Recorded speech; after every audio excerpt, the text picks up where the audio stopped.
नमस्कार, आप देख रहे हैं सूचना दर्पण न्यूज। तो आइए इस खास प्रोग्राम में खास मुलाकात के साथ हम आपको गांव शहर से लेकर हर क्षेत्र की समस्याओं वहां के विकास कार्यों को लेकर अपडेट रखते हैं। तो चलिए आज हम आपको रूबरू कराते हैं खास खबर से। नमस्कार, आप देख रहे हैं सूचना दर्पण न्यूज और अब खबर विस्तार से।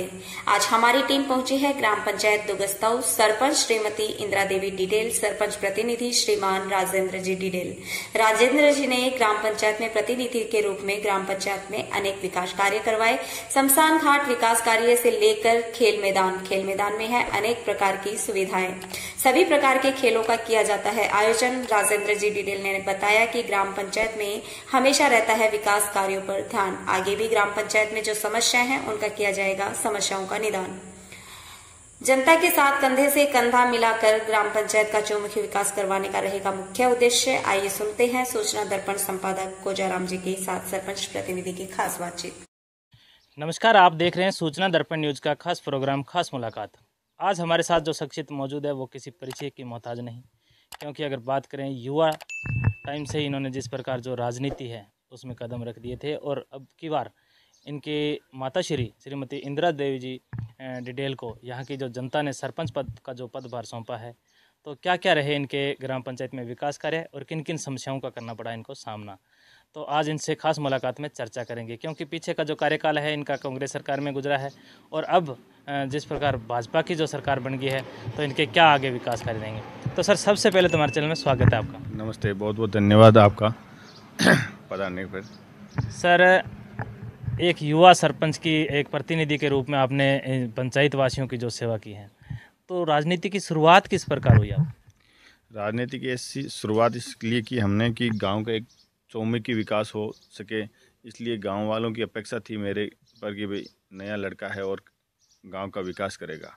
इसलिए हमने उस अपेक्षा के हिसाब से गांव के लोगों ने तन मन धन से हमें विजय बनाया और हमने हमारी उनकी अपेक्षा के अनुसार हमने गांव में चौमुखी विकास किया। जैसे स्ट्रीट लाइट का अभी थोड़े दिनों में लगने वाली है। गांव के अंदर सबसे बड़ी समस्या थी गंदे पानी की निकासी के लिए, तो सब पूरे गांव में 25-30% पूरे गांव के अंदर सीवरेज डाल दी गई है। और एक बोडिन ग्राम पंचायत का गांव है एक, उसमें पूरे गांव में सीवरेज लाइन डाल दी और जितना भी हो सके उन पे पूरे पर सीसी ब्लॉक लगा दिए। गांव के अंदर स्कूल अंग्रेज़ी माध्यम गरीब बच्चों के लिए अंग्रेज़ी शिक्षा के लिए शुरुआत हो गई। उसके बाद में डिजिटल लाइब्रेरी आज बच्चियों के लिए सबसे बड़ी है कि भाई लाइब्रेरी के अंदर बैठ के पढ़ाई हो सके, तो एमपीलेट से हमने लाइब्रेरी का निर्माण शुरू हो गया है। और भी सबसे बड़ी पानी की समस्या थी।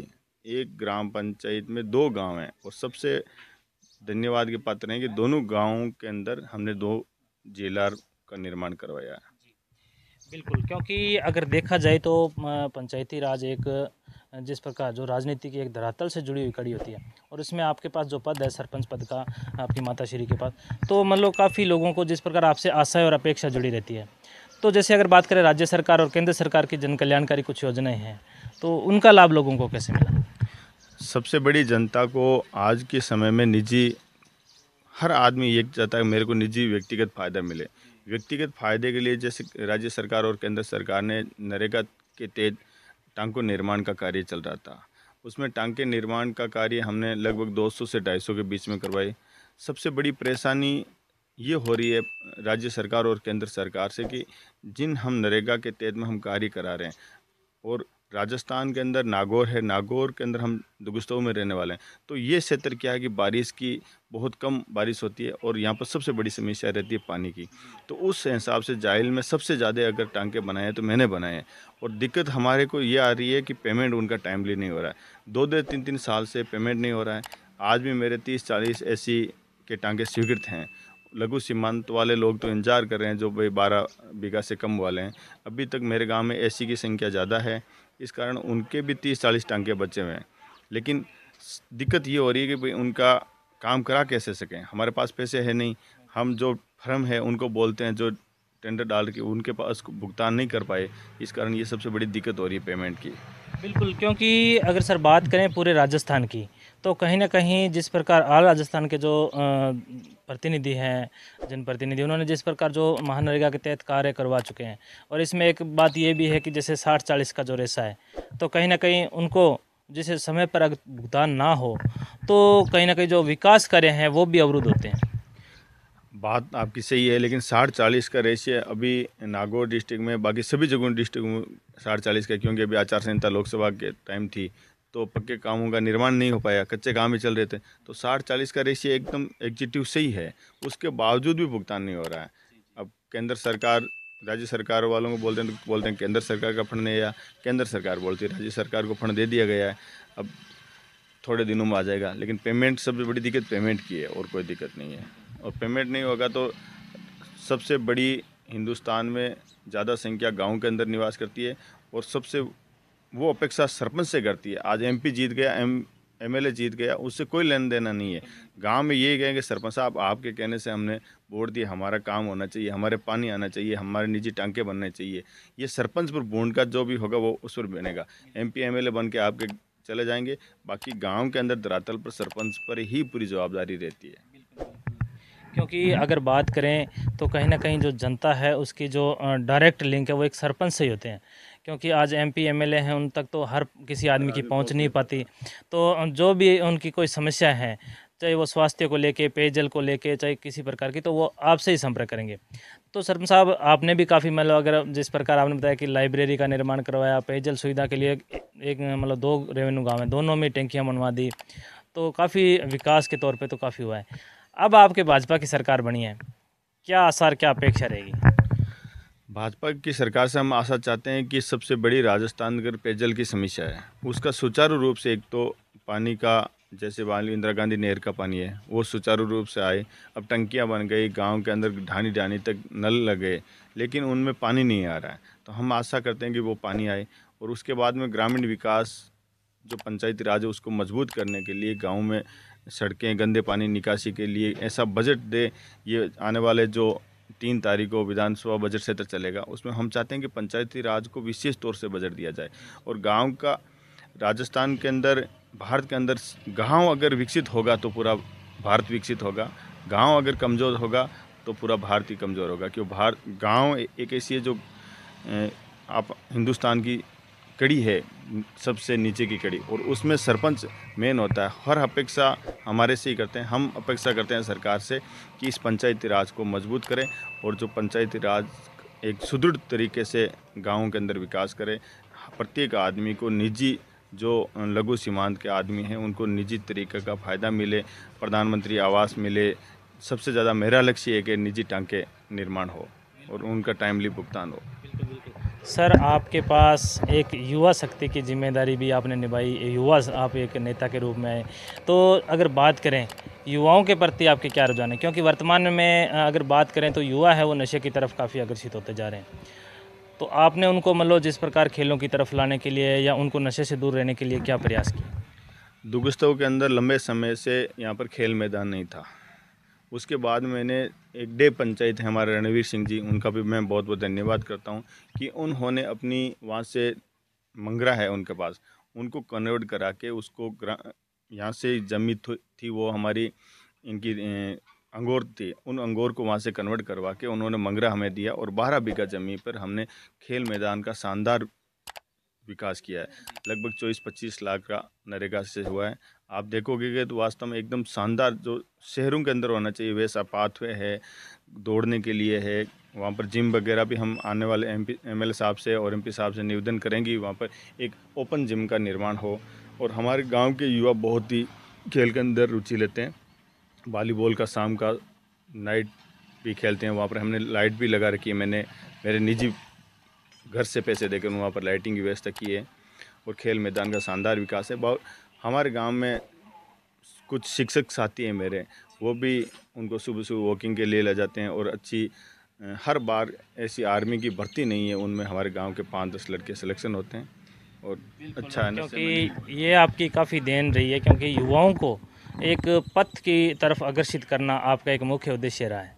सर साहब, अपने सरपंच है श्रीमती इंदिरा देवी जी, एक महिला होने के नाते महिलाओं के प्रति और बालिका शिक्षा को बढ़ावा देने के लिए या महिला रोजगार की तरफ की ताक रुझान रहे हैं आपके? मेरी मम्मी की ये इच्छा रहती है कि भाई एक तो सबसे बड़ी शिक्षा के अंदर भी रहे।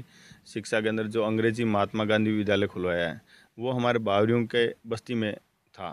तो जो बावरी समाज के, मेघवाल समाज के, नाइक समाज के जो अपनी रोजी रोटी से काम करते हैं, उनको थोड़ी सी आर्थिक स्थिति से वो कमज़ोर हमारे साथी हैं, उनके लिए मम्मी ने बोला कि ये लोग, इनकी बच्चियाँ, इनके बच्चे कब अंग्रेजी माध्यम में पढ़ने के लिए जाएंगे।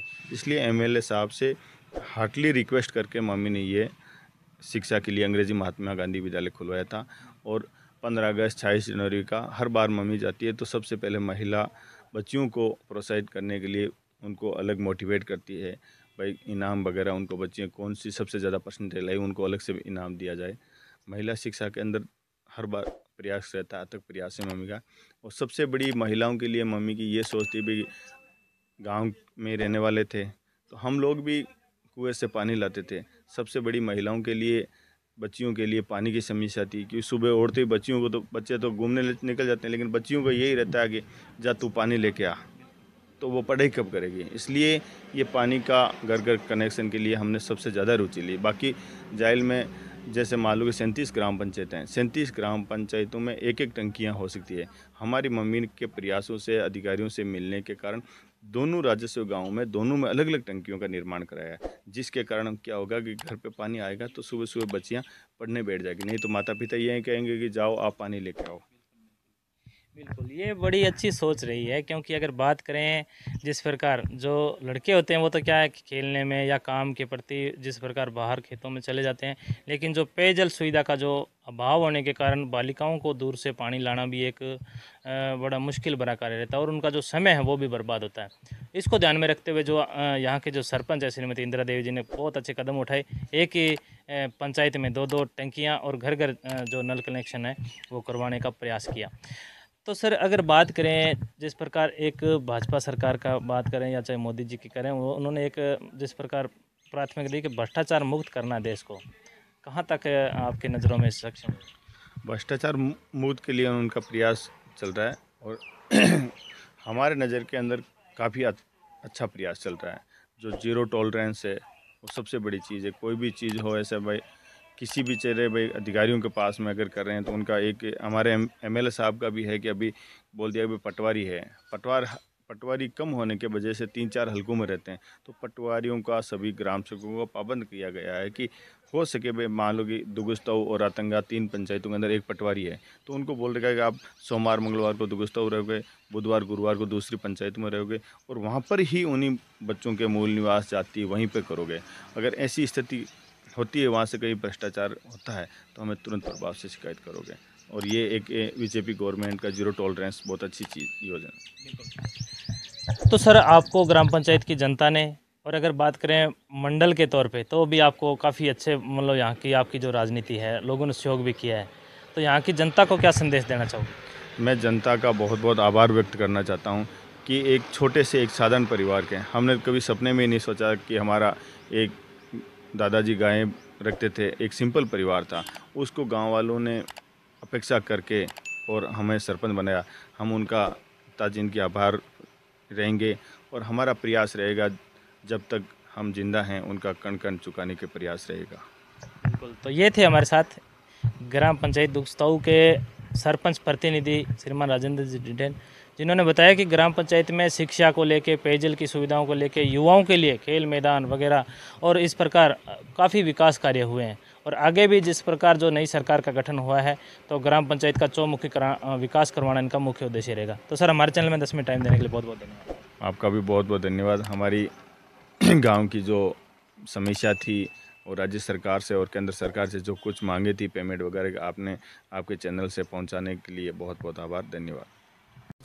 तो अब तक के लिए इतना ही। हम आपको गांव शहर से लेकर हर क्षेत्र की समस्याओं और वहां के विकास कार्यों को लेकर रखेंगे अपडेट।